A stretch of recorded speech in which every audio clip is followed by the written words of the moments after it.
Puji Tuhan, Shalom Bapak Ibu, bagaimana semuanya? Apakah kita semuanya sehat? Saya percaya kita bangun kembali dengan menikmati anugerah yang dari Tuhan. Mari saya mengajak kita kembali belajar satu kebenaran firman Tuhan. Sebelum itu mari yuk sama-sama kita awali dengan berdoa. Mari kita berdoa.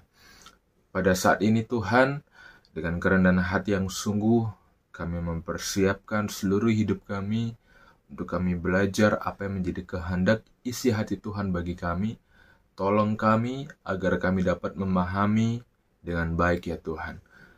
Terima kasih Tuhan Yesus, di dalam nama Tuhan Yesus kami berdoa, haleluya, amin.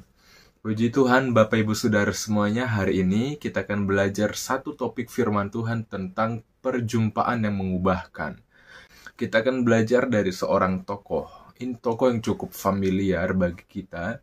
Namun dari tokoh ini kita akan kembali melihat kilas balik kehidupannya hingga pada satu momen di mana dia diubahkan menjadi pribadi yang bisa dibilang militan.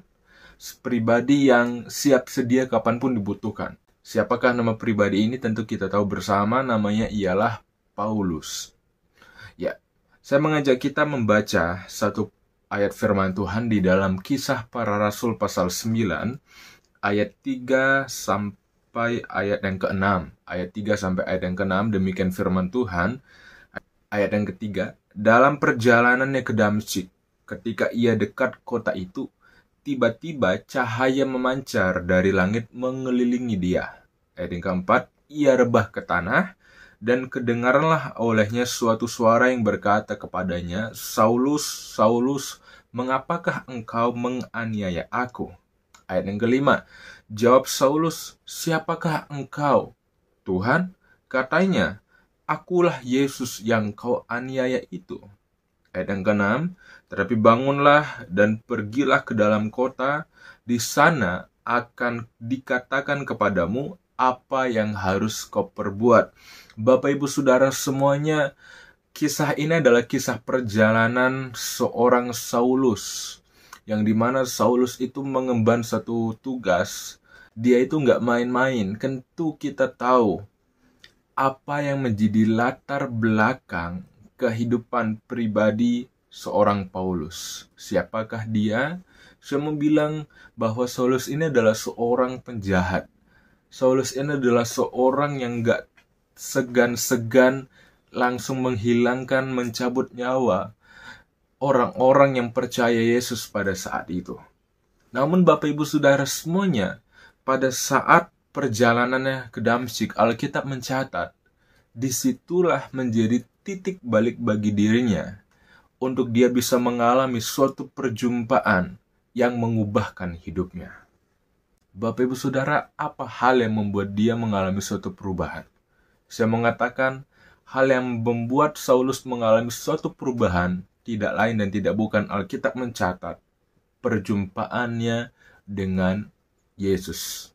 Bagi kita bersama umat-umat Tuhan, percayalah bahwa perjumpaan kita dengan Yesus itu akan bisa mengubahkan hidup kita.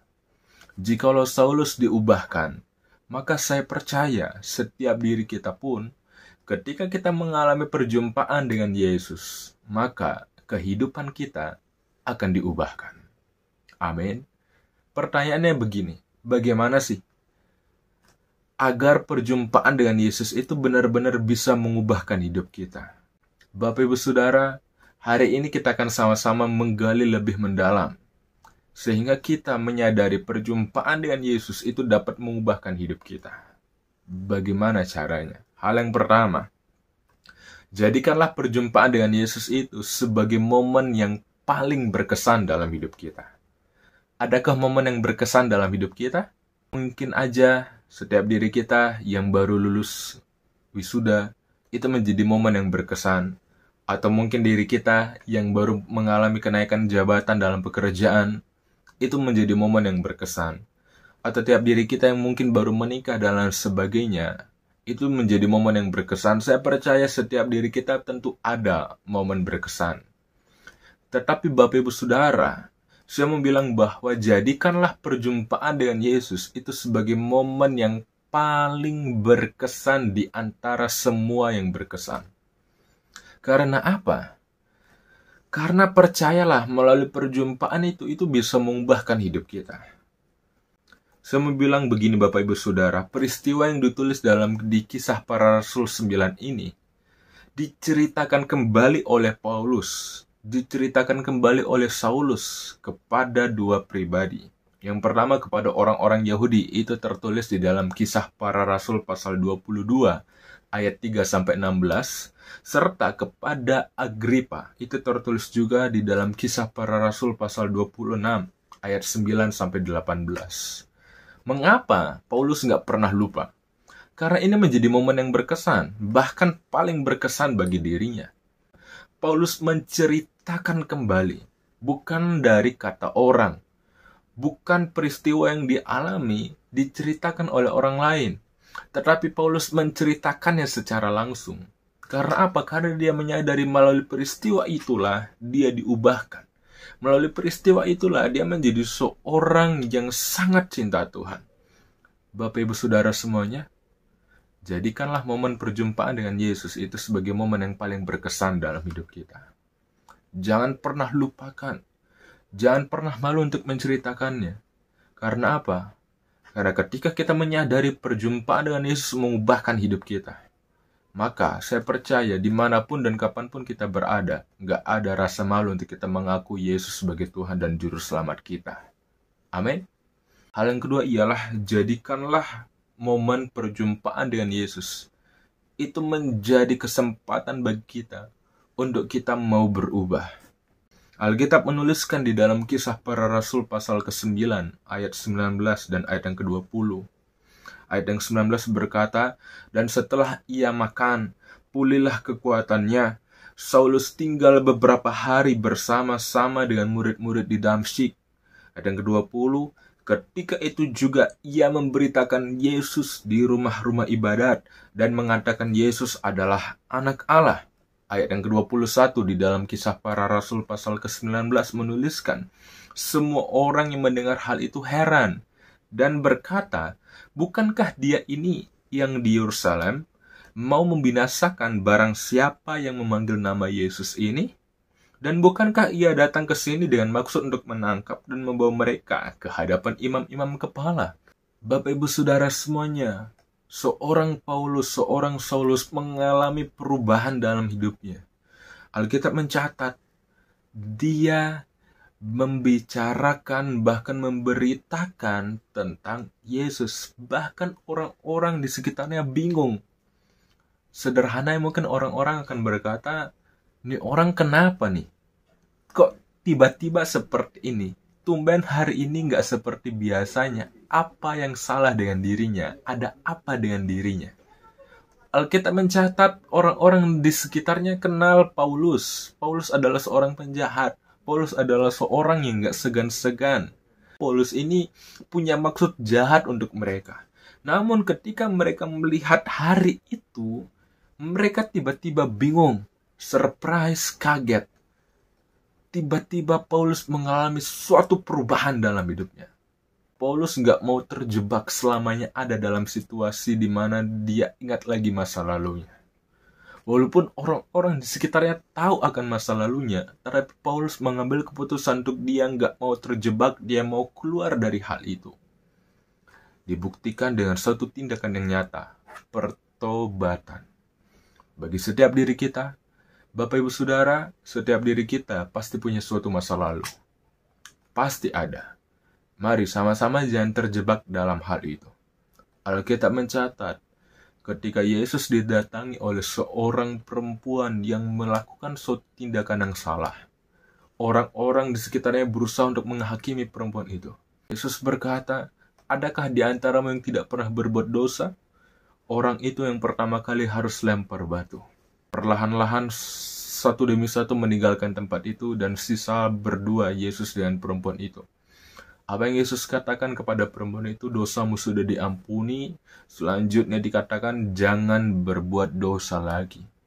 Gak disangkal, mungkin setiap diri kita pernah melakukan suatu tindakan yang salah. Pasti pernah. Tetapi kembali, Dari Paulus kita belajar pertobatan itu menjadi awal kita mengalami suatu perubahan. Mari yuk sama-sama buka diri kita, nyatakan kepada Tuhan, Tuhan aku mau berubah, aku mau mengambil suatu keputusan untuk aku mau bertobat Tuhan. Maka saya percaya Bapak Ibu Saudara semuanya, Tuhan akan menolong kita untuk kita tetap setia ada dalam pertobatan itu. Tetapi yuk kita senantiasa juga berjuang agar kita bertahan dalam pertobatan kita. Sehingga kita akan melihat kehidupan kita akan mengalami suatu perubahan dan orang-orang sekitar kita akan dapat merasakan perubahan itu nyata juga dalam kehidupan kita. Lebih dalam lagi, Bapak Ibu Saudara semuanya, hal yang ketiga, dari seorang Paulus, kita akan belajar bagaimana caranya agar perjumpaan dengan Yesus itu membuat diri kita mengalami suatu perubahan. Hal yang ketiga ialah jadikan momen perjumpaan dengan Yesus adalah suatu kesempatan untuk setiap diri kita itu dipulihkan. Bapak Ibu Saudara, Alkitab mencatat di dalam Kisah Para Rasul pasal ke-9, ayat yang ke-8 dan ayat yang ke-9. Ayat yang ke-8 menuliskan, Saulus bangun dan berdiri, lalu membuka matanya, tetapi ia tidak dapat melihat apa-apa. Mereka harus menuntun dia masuk ke Damsyik. Ayat yang ke-9, 3 hari lamanya ia tidak dapat melihat, dan 3 hari lamanya ia tidak makan dan minum. Ayat yang ke-17, lalu pergilah Ananias ke situ dan masuk ke rumah itu. Ia menumpangkan tangannya ke atas Saulus, katanya, Saulus saudaraku, Tuhan Yesus yang telah menampakkan diri kepadamu di jalan yang engkau lalui, telah menyuruh aku kepadamu supaya engkau dapat melihat lagi dan penuh dengan Roh Kudus. Alkitab mencatat 3 hari lamanya ia tidak dapat melihat dan 3 hari lamanya ia tidak makan dan minum. Ini menunjukkan bahwa akibat peristiwa itu dia nggak bisa ngapa-ngapain. Saya mau bilang bahwa melalui peristiwa itu Paulus menyadari itu menjadi momen bagi dirinya untuk dia dipulihkan oleh Tuhan. Tuhan gak biarkan dia selamanya ada dalam situasi seperti itu. Namun Tuhan kirimkan utusannya seorang yang bernama Ananias. Untuk apa? Untuk Paulus bisa dipulihkan kembali. Di dalam 1 Petrus pasal 5 ayat yang 10 menuliskan bahwa dan Allah sumber segala kasih karunia yang telah memanggil kamu dalam Kristus kepada kemuliaannya yang kekal akan melengkapi, meneguhkan, menguatkan, dan mengokohkan kamu sesudah kamu menderita sekian lamanya. Bapak Ibu Saudara, percayalah akan firman Tuhan ini. Walaupun kita boleh mengalami yang namanya suatu penderitaan, walaupun mungkin kita mengalami yang namanya suatu proses kehidupan, namun Alkitab mencatat Allah yang sumber kasih karunia itu, yang telah memanggil kita, itu akan melengkapi, meneguhkan, dan menguatkan, dan mengokohkan kita selepas kita boleh mengalami situasi yang tidak enak bagi diri kita. Allah tak pernah tinggalkan kita. Yesus tak pernah menutup matanya.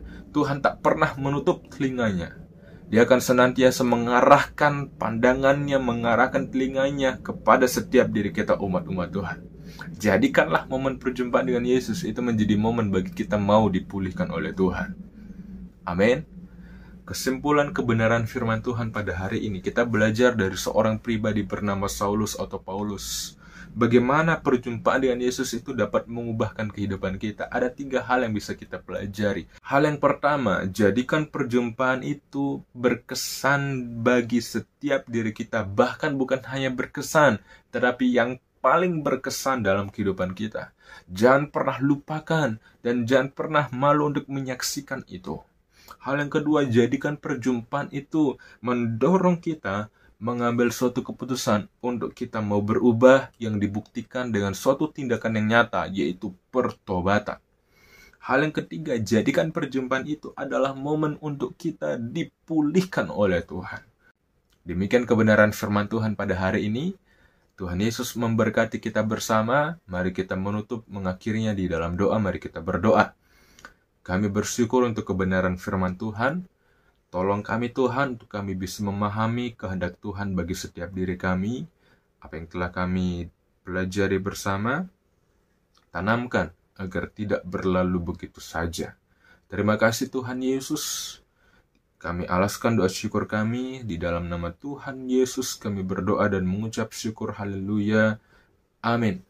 Tuhan Yesus memberkati kita semuanya. Tetap semangat. Tuhan Yesus tolong kita hari ini. Amin.